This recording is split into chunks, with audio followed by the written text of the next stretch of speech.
Amateur Traveler is in its 20th year now, but can you imagine if I had people on the show who had never been to the destination, but had just read about it or seen a movie about it? That wouldn't make any sense at all, and you wouldn't listen. We all know how important it is to receive advice from people who know a destination to get the most authentic local experience. And a great option for experiencing this is Explore Worldwide and their authentic small group adventures, led by local tour leaders, perfect for solo travelers who want to meet like minded people with a desire for adventure. I'm often an independent traveler, but two of my last three trips were with small group tours because they organize everything and it's a lot easier. If you want to recreate the tour I did to Malta, they have a Malta and Gozo Discovery Tour. I'm intrigued by one of their tours called A Taste of Sicily. The company again is Explore Worldwide, and visit exploreworldwide.com to learn more. And thanks to Explore Worldwide for sponsoring this episode of Amateur Traveler. The nights are long, the days are short, and the weather is chilly to downright cold, depending on where you are. It's a good time to slip into a Quince iconic Mongolian cashmere sweaters, which start at only $50. You can treat yourself to everyday luxury at an affordable price with Quince. If you really want to dive into luxury, you can check out their leather handbags, washable silk shirts, and European linen sheet sets. Whatever you're looking for at Quince, all the prices are 50 to 80% less than similar brands, and they do that by partnering directly with top factories and cutting out the middleman. They only work with factories that use safe, ethical, and responsible manufacturing processes. And of course, they use premium fabrics and finishes for that luxury feel in every piece. But you've already heard me rave about my Quince travel pants. Treat yourself this winter without the luxury price tag. Go to quince.com/traveler for 365-day returns plus free shipping on your order. That's QUINCE.com/traveler to get free shipping and 365-day returns. Quince.com/traveler. And thanks to Quince for sponsoring this episode of Amateur Traveler. Amateur Traveler Podcast, Episode 85. Today, the Amateur Traveler goes to Burma. I got my bags packed, I'm on a roll. I'm heading out there, and I'm ready to go. I'm looking real good in my passport photo. Oh, no. 15-hour flight, I don't think I'll ever be coming home. You know I love it. I got to see one more cathedral. I got to sit in one more cafe. I know that I should be heading home, but maybe not today. Welcome to the Amateur Traveler. I'm your host, Chris Christensen.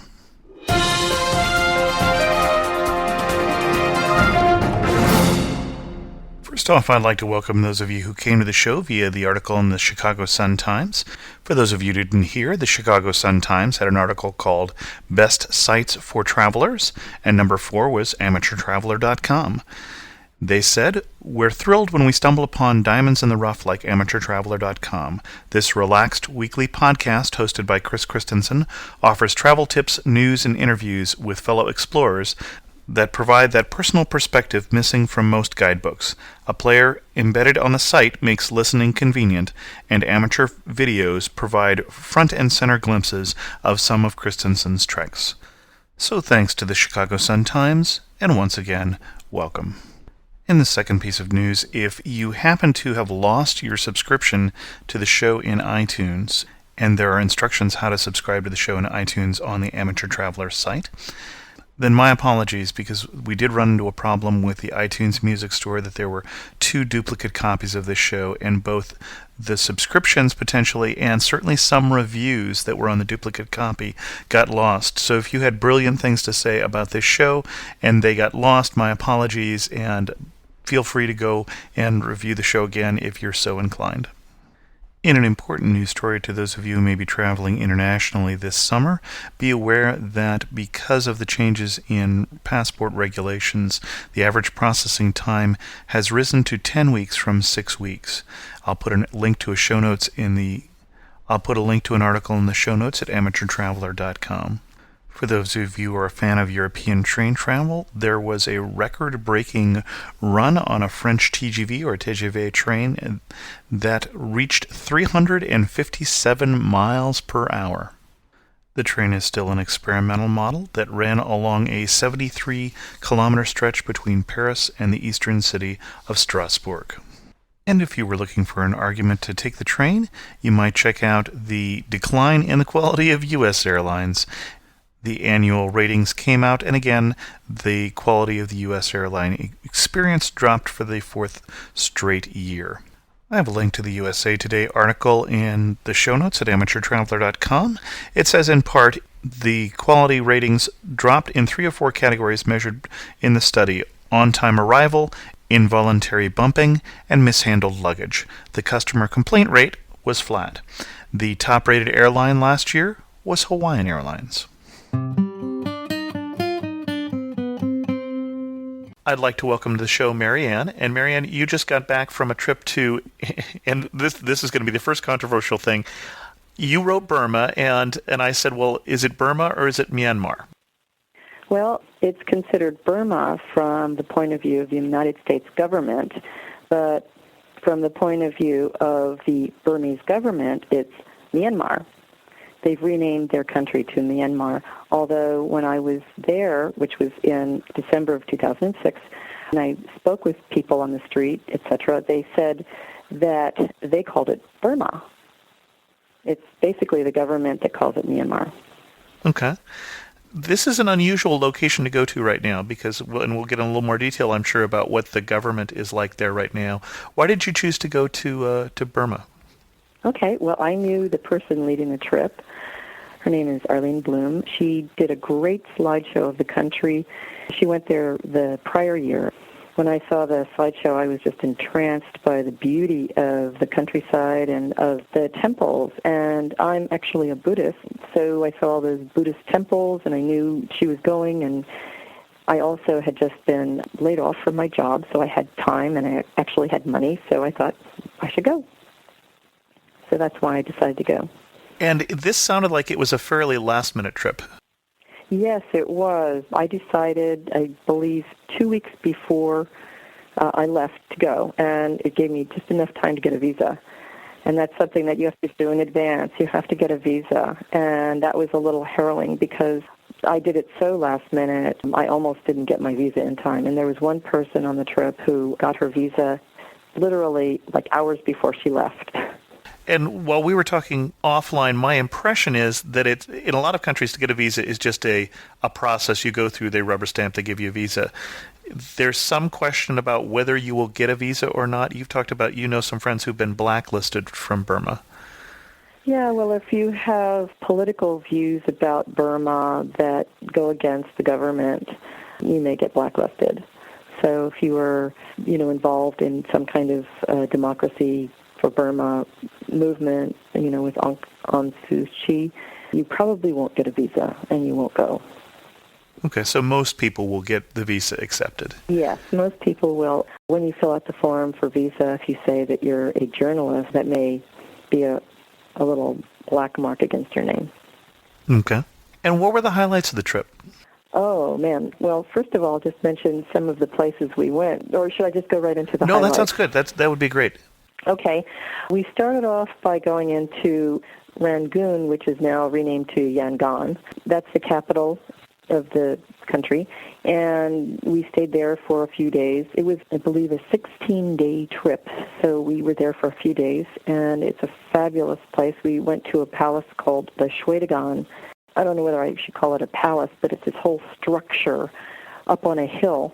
In the center is this huge pagoda, which is covered in gold.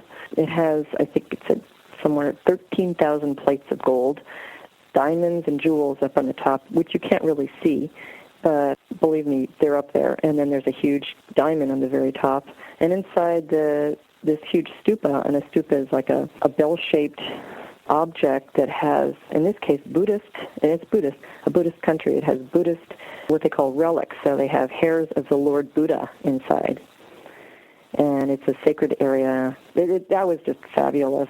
When you get there, you have to walk up some steep steps There's 4 entrances, and you have to circumambulate it the way a Buddhist would around a religious object. And then when you're walking around, it's got like 12 acres of land in the top of this hill. Oh, my. With numerous temples and pagodas and bells and incense everywhere, and it was just fabulous. So I think I'm going into great detail here about the Shwedagon Zeti, but that was the highlight of that city for me. Mm-hmm. And I can even speak more about that later. But should I go into the rest of the Sure, itinerary the rest of the first? itinerary would be great.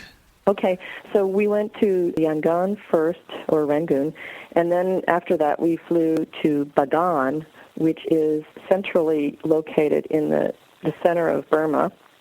That is an archaeological site that's just unbelievable. It is 16 square mile area with 3,000 or more temples Oh, my. that were built from 1044 to up to the present time. There's temples that are currently being built, and they just dot the hillside, and it's just mind-blowing. So then after we were there for a few days, then we flew to the Shan State, and we went up to this area called Kalau, and it's 5,000 feet high. It's a former British hill station, and we stayed there for a few days, met some people, and then we went on a few treks. We went on a overnight trek, and then we went on a 3-night overnight trek to Inle Lake, which is a vast lake, and we stayed there in a hotel on the lake. It's called a floating hotel.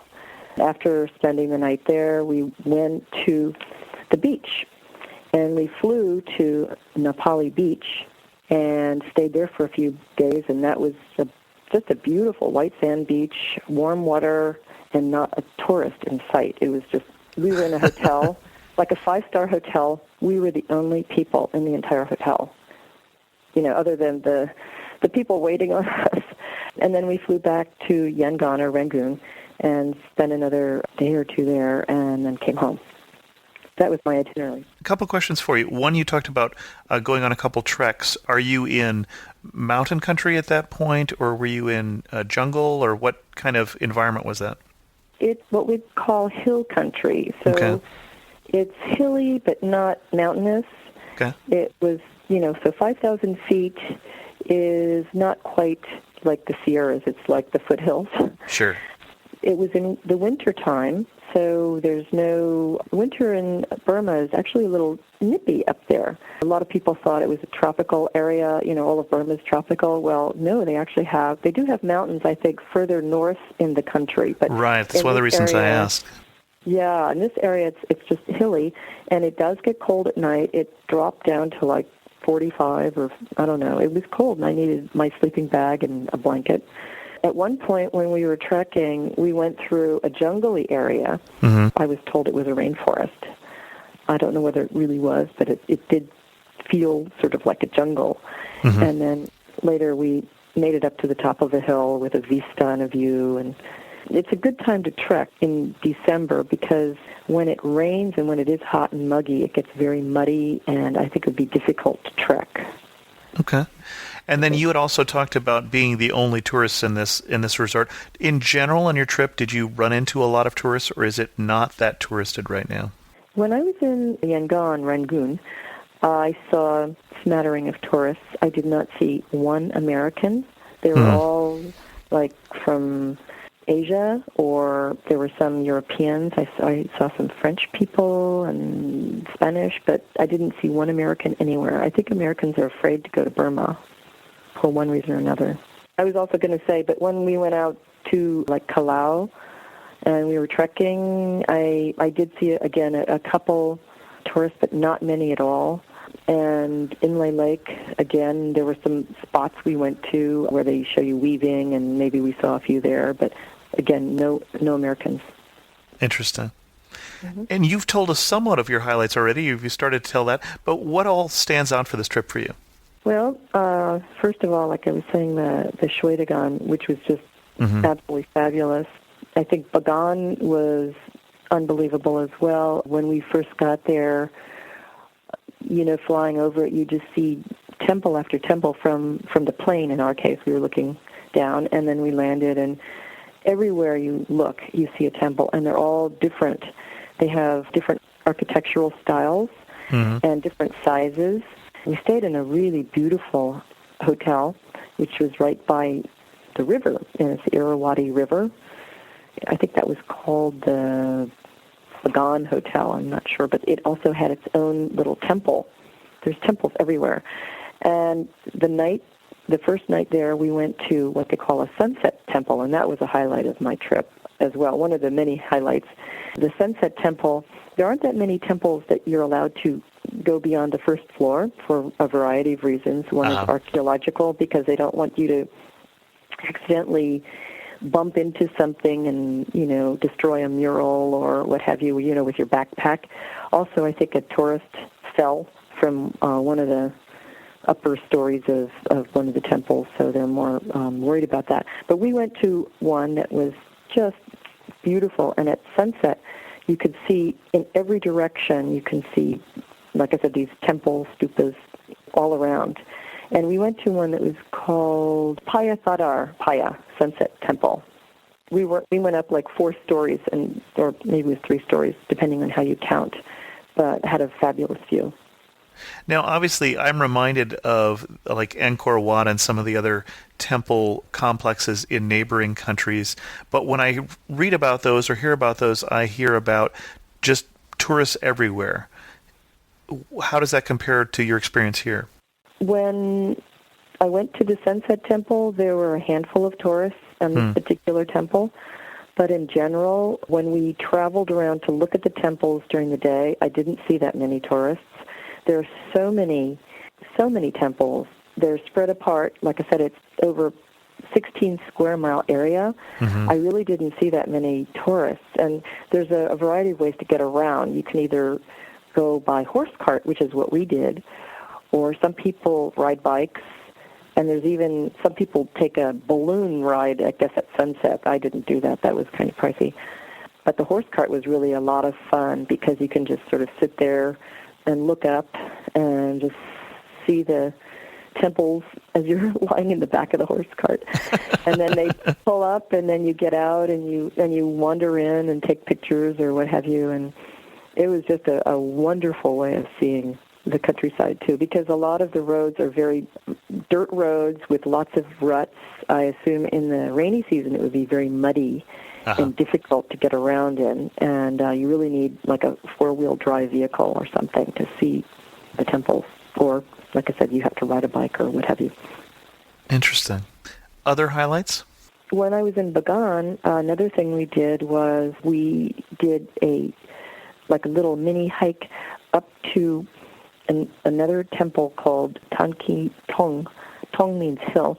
And it was a trek up to a pagoda. And when I say trek, we had to take a boat ride across the Irrawaddy River, which I think has been renamed to Irrawaddy or something else. So we had to take a boat ride across to the other side. And then we had to hike up the hill. And it took us maybe an hour to 2 hours, and it was maybe 800 steps or more. And we went up, I don't know, maybe 1,000 or more feet to this fabulous temple/pagoda. And again, the pagoda is like a bell-shaped object, and in this case it was also covered in gold. And you have a fabulous view of all of Bagan from up there. And it was one of the 4 stupas that marks the original edges of the city. So the Tanki Tong pagoda, as well as there's another temple called Shui Zigan we looked at as well. Those are 2 of the 4 that mark the corners of the city of Bagan. And legend has it that if you visit all 4 of them before noon, and I don't know whether it's possible, I don't know how you do it, but if you visit all 4 of them before noon and you make a wish, your wish will come true, and you make a wish at each one, and a prayer, and a donation, I'm sure, and then your wish comes true. Interesting. And they said if you can't make it to all 4 of them, you can just stand at, like the one we were, in, and look at the other 3 and make a wish. It will also come true. And then, of course, you make a donation. So I did that. Interesting. Any other highlights? Oh, yeah. While we were in Kalau, which is in the Shan state, we visited the Royal Development Society. It's led by a man named Tommy who does great works for the peoples of the area, and there's a lot of hill tribes out there, some of which are named like Pa'o or Danu, and there's various and sundry tribes, in other words, and they each wear different like headdresses and costumes and have slightly different languages and customs. And what he does is he brings health education and civil engineering to a lot of these villages. And there are villages we visited that do not have water. They have to walk 5-8 miles a day to get water. Oh, my. You don't mean they just don't have clean water. They just don't have... They don't have water. Oh, my. So he's helping to build pipeline into the villages so they don't have to do a long hike every day. Interesting. So we visited, his area. He's got a shop in town, and then we also just saw some of the things he did in the neighboring villages when we went on our treks. So that was really interesting. And when you say a shop in town, he's selling crafts that are made in these villages, or? Yes, he sells crafts like longi, and longi is a skirt. It's a long skirt that both men and women wear, and you'll see it everywhere in Burma. It's very interesting. After a while, you feel like you need to get one, and I actually bought around 5 of them. They're very comfortable. They're like wrap-around skirts, but they go down to the ground, and people wear them with flip-flops. And do they go down to the ground? Are there modesty rules that you need to... Definitely. There are definite... Because it's a Buddhist country, the majority of the people in Burma are Buddhists, which was one of the reasons I was attracted to going there. They're very honest. They're very kind people. I was just really impressed with the warmth and the kindness of the people, and they are modest. And if you go to a Buddhist temple, you take your shoes off, you take your socks off. If you go to Zhuedagan, the one that I mentioned that's in Yangon, you must take your shoes and socks off before you go up the stairs. And you shouldn't wear any, like, tube top, or shoulder-exposing clothes because Trust they me, are modest. I don't look good in a tube top anyway, so... But, you should be reverent and cover yourself, especially when you go to the Buddhist temples. Well, and I recall there are other things like I don't know if it's similar to Thailand, don't touch somebody on the head and don't put your head higher than a Buddha. And certainly don't climb on the Buddhas, but you'd think that would be obvious.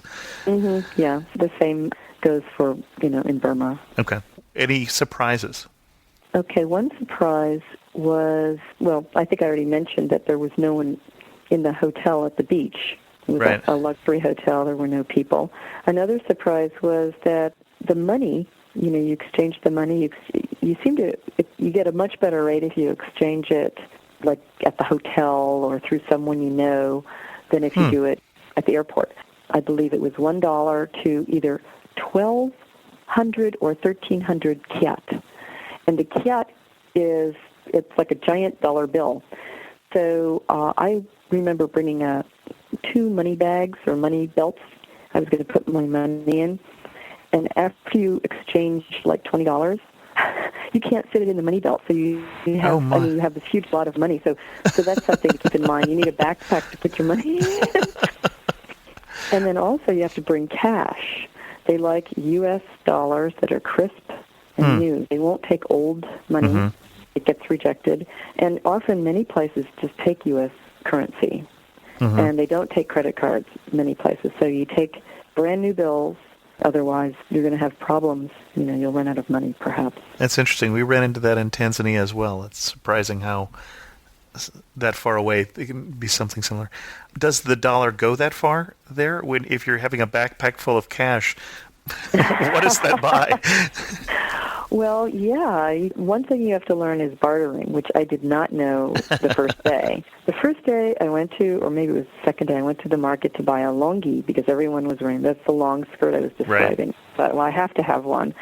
So I went there, and they told me it was $40 for a lungi and a top. And I'm like, ooh. And I bargained them down to $30. And I thought, what a deal. And they were so happy. They were hugging me and kissing me. And, I mean, I was like, oh, what a great deal, you know. Well, later that day, someone offered me the same identical lungi and top for $10. Uh-huh. And then the next day, I got two for $10. So, in effect, they were $5 if you shopped around. So the money can go really far if you know how to bargain. And, you know, I had lunch at one place for $3 or $2. It's very, very inexpensive in general. I think the hotels were pretty cheap, maybe $40 a night, or depending on where you are, you can get a really good deal. So it's relatively inexpensive. And like I said, remember to barter and learn how to barter. Interesting. I've also found that it sometimes doesn't help to buy something on the first day of the trip before you find out how much things cost. It's real interesting not knowing at all, I think, when you get off the plane. Mm-hmm. Yeah. And yeah, like I said, I learned the hard way, and I was so happy with my $30. I think a lot of us have learned that way. Uh-huh. Let's see, some other highlights. Inlay Lake was very interesting. Basically, you get around in a boat. There were a lot of weaving shops that we went to. One of the weaving shops had people from the Long Neck tribe, which are the Padang Karen tribe, the one with the rings around their neck and arms doing weaving. And I just thought that was interesting to see that they do exist, and they were brought to Inlay Lake area, but they actually are of the Shan state, and they're out in the boonies. I guess you'd have to take a long hike to see them if you're allowed to. I don't know. There's a lot of restrictions in terms of where you can go in terms of trekking. Uh-huh. So you have to arrange treks through people who do it professionally, I guess, in Palau. So this might be a better country for a more managed tour, is what your experience was. Yeah, we had a tour guide that helped us, a whole tour company that arranged the trip. Although I do know someone else, and I met a couple people, Spanish people, who just sort of went there and just winged it.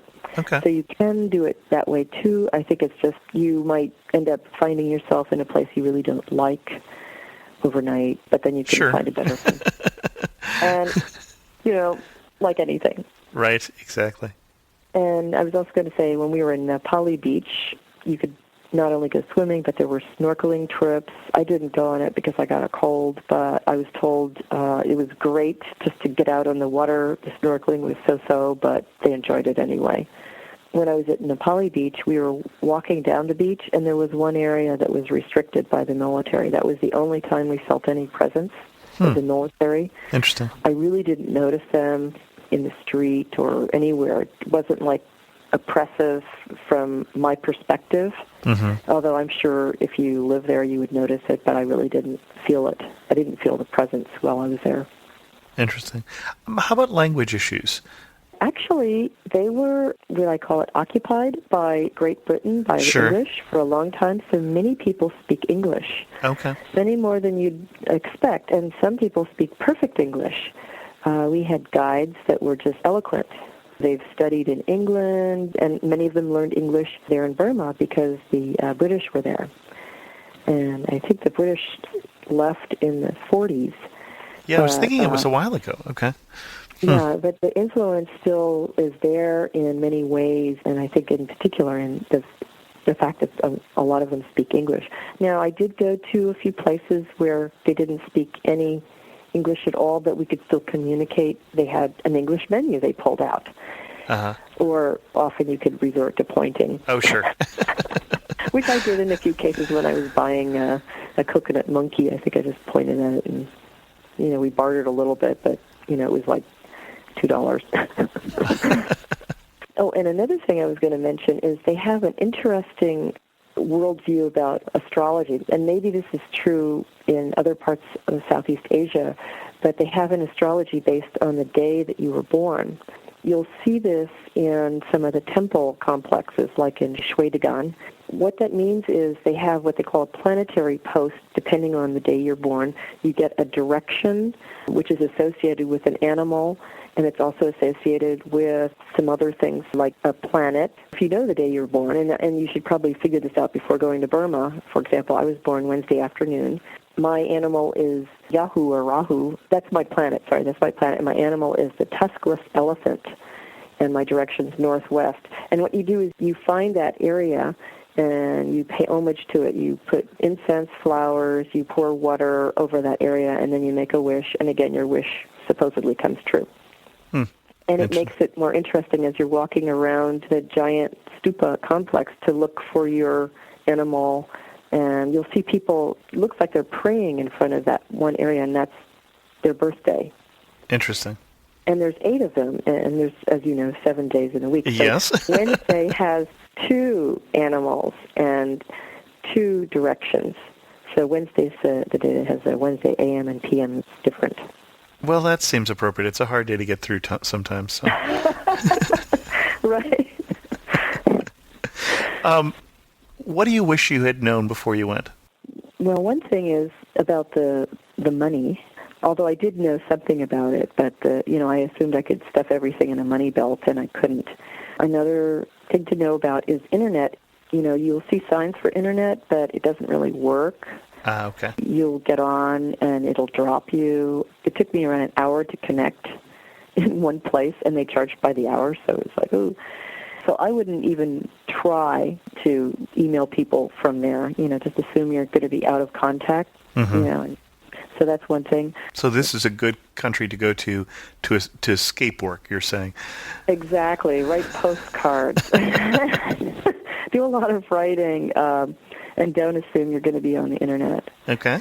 Oh, another thing I discovered while I was there was Shwedagon, which is the place I keep talking about. It's really fabulous at dusk. Okay. Because Rangoon is warm. Even in December, it was warm. It was like in the 80s. Mm-hmm. And I assume other times of the year, I was there in the coolest month. I assume it gets really hot. So I would go there at dusk. Okay. And at dusk, that's when they light all the candles, and it just has this otherworldly feeling. So it's just absolutely beautiful there at dusk. And I happened to be there when the moon was rising, so I have some pictures of the moon rising as the sun was setting. I'm assuming humid also. Yes, it was humid, but it wasn't terrible in December. Okay. I think it's probably a lot worse at other times of the year, especially when it's raining, but it was the dry season, so it wasn't as bad. And I think I warned you that one of my questions is, what did the tour books recommend that you found disappointing? But you were telling me that you didn't actually look at the tour books? I didn't open one up until I got home. Because I left in sort of a whirlwind. Which is unusual travel planning, we'll have to say. I know. I usually read up beforehand, but I was just very busy up until the day I left, and then when I got there, there was so much to see I didn't want to be reading a book, so Sure. I decided to read it when I got back. But well, you were also with guides who were taking you to the places that they thought you'd want to see. Exactly. Mm-hmm. So I was really taken care of, so it didn't matter in this case.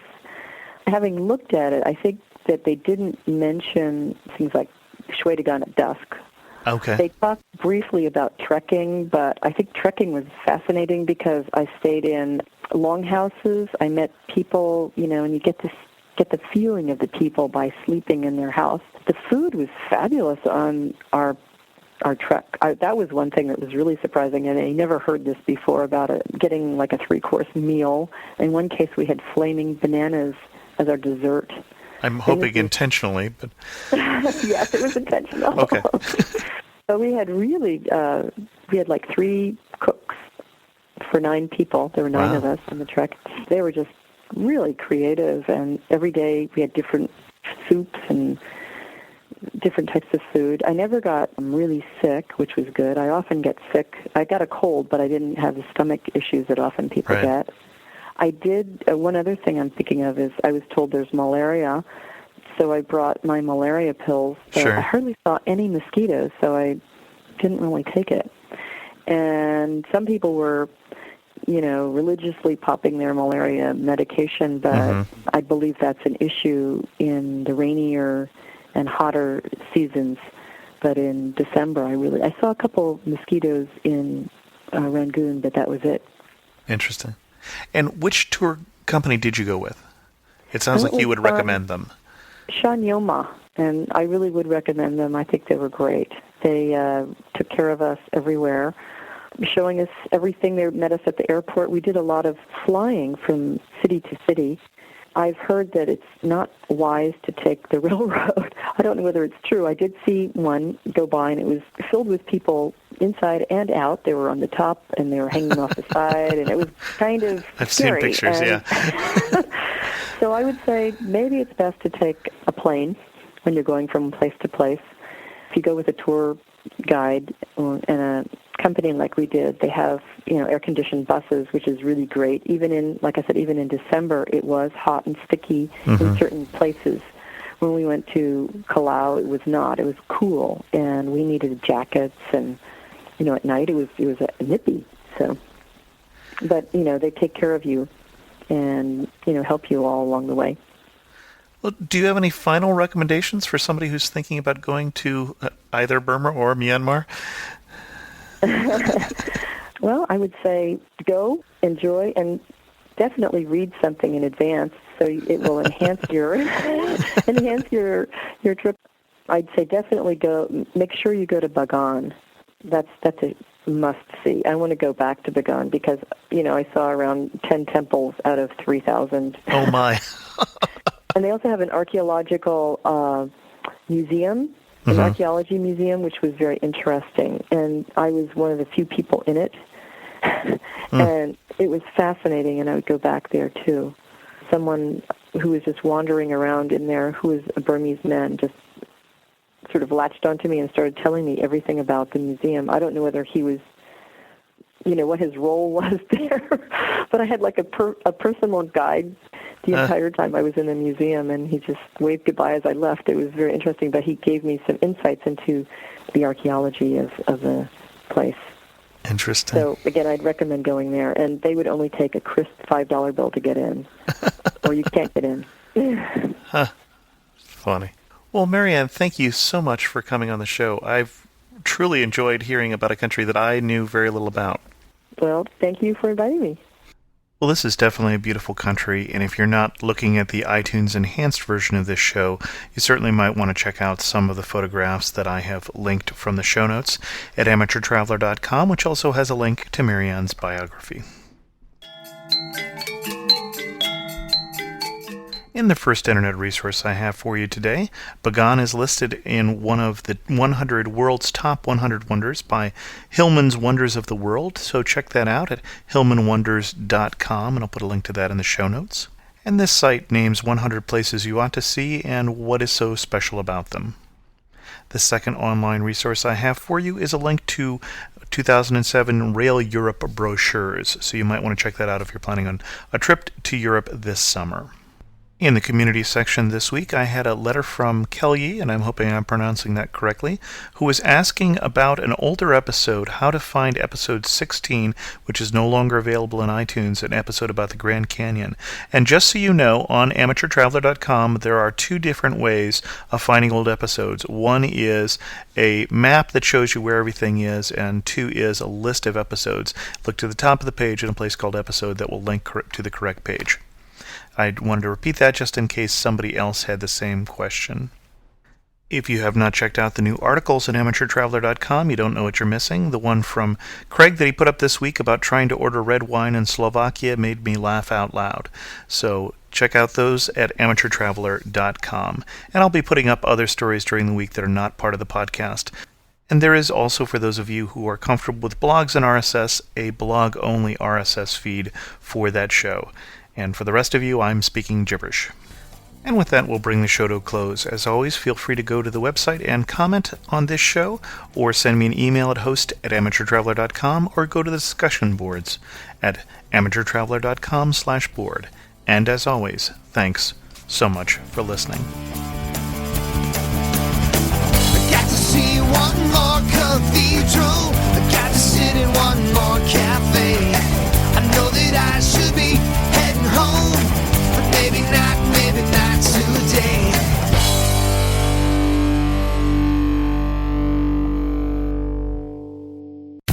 The best and the brightest served up daily by the sharpest minds in content delivery, pod show, and limelight.